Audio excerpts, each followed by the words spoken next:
Naku, ayun na. Mahigit kumulang 3 linggo pa lang bago ang nakadagdang laban ni Johnny Real Casimero, pero nagpakita na ng bato-batong mamaw na katawan. Promoter ni Casimero na si Mr. Masayuki Ito, umaming sikat si Casimero sa Japan.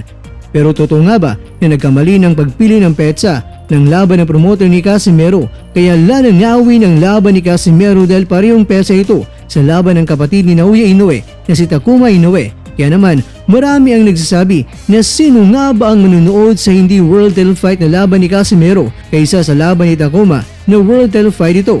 Aba teka, totoo nga ba ito? Daniel Dubois, 4 na beses minabagsak si Anthony Joshua. Dubois tagumpay via 5th round knockout. Dito po galing ang mga balitang ibabagi ko sa inyo. Kaya tara, kwentuhan na!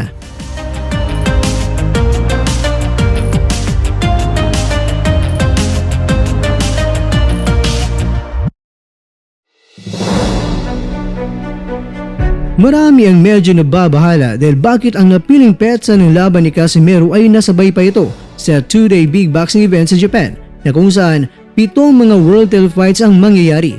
Lalong-lalo na nang napili ng petsa ng promoter ni Casimero na si Mr. Masayuki Ito ay October 13 na kung saan ito rin ang petsa ng laban ni Takuma Inoue.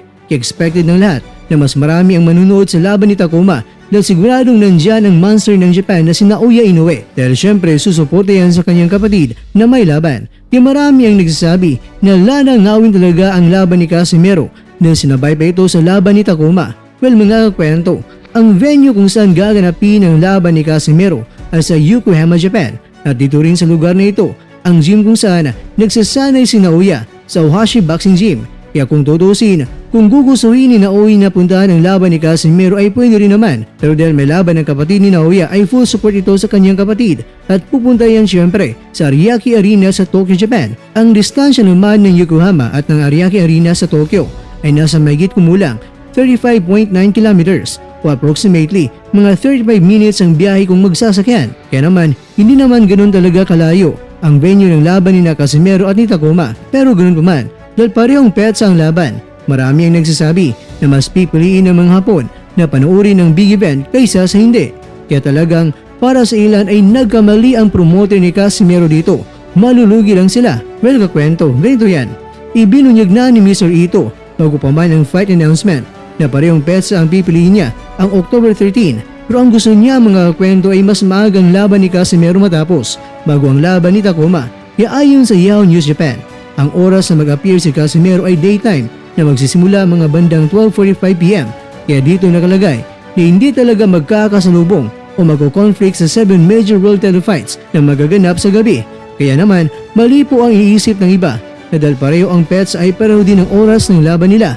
Kumbaga, madiskarte din ang promoter ni Casimero dahil habang naghihintay ng gabi ang mga Japanese boxing fans ay baka ang ilan ay mabibigani pa nito na manood sa laban ni Casimero bago kay Takuma. Dahil ayon sa promoter ni Casimero, si Casimero ay sikat din sa Japan na magkatulad lang sila ng kasikatan ni Luis Neri. Kaya sa mga sakalam ng mga Japanese boxing fans na may pambili ng mga tickets ay baka manood pa sa laban ni Casimero. At dahil maraming mga boxing fans ang manonood sa laban ni Takuma ay malaking tsansa rin na manood sila sa laban ni Casimero pagkatapos ay pupunta yan kay Takuma. Ikaw kukwento, para sa iyo, mali ba ang napili ng promoter ni Casimero na petsa o tama lang na sinabayan niya pero ginawa niyang mas maaga? Kakwento, sa laban ni Takuma ay dito na may katanungan si Mr. Kwento. Alam naman natin na si Naoya ay pupunta sa Ariake Arena. Pagkatapos ng laban ni Casimero ang tanong, ang team Casimero kaya ay pupunta sa Ariake Arena? Naku, kung pupunta, ito na kaya ang pagkakataon na magkasalubong sina Casimero at Naoya. Samantala, ito naman ang update sa katawan ng Angas ng Pinas.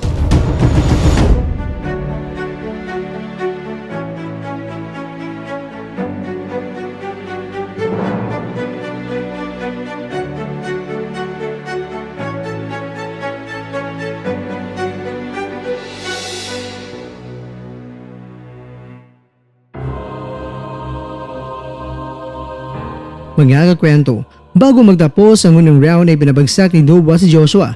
Tumayo man, pero pagdating sa round 3 at round 4 ay pinabagsak na naman. Pero sa round 5 ay doon na ni Dubois winakasan ang laban. Si Dubois ngayon ay nanatiling IBF Heavyweight World Champion.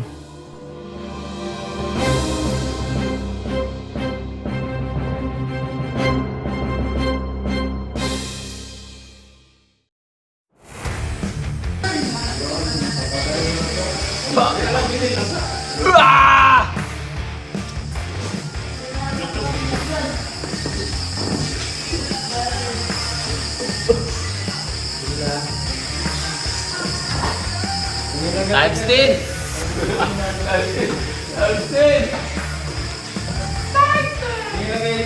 Oh, next. Oh, next. Time. Kamay lang yung times 10. Oh, picture. Pagdin pa.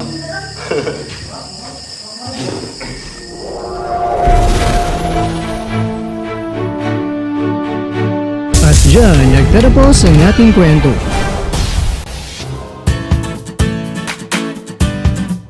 Maraming salamat mga kakwento sa inyong panunod. Pero baka naman mga kakwento ay nagustuhan niyo po ang kwento natin ngayon. Baka pwede niyo po akong mabigyan dyan ng like, subscribe at pa-click na rin sa bell button. Pero bago tayo matatapos mga kwento, syempre, shoutout po muna tayo dyan sa ating mga kakwento. Kay kakwentong Ramelo Bitania, kay kakwentong Antonio Di Pasupil, kay kakwentong The One Kabislog, at kakwentong nanonood niyang shoutout siya dyan. Bueno, hanggang dito na po muna ang ating kwentuhan at abangan niyo na po ating susunod na video. At dito na po yan sa isang channel na kung saan maaaring ito'y mga kwentong di pa na kwento sa inyo.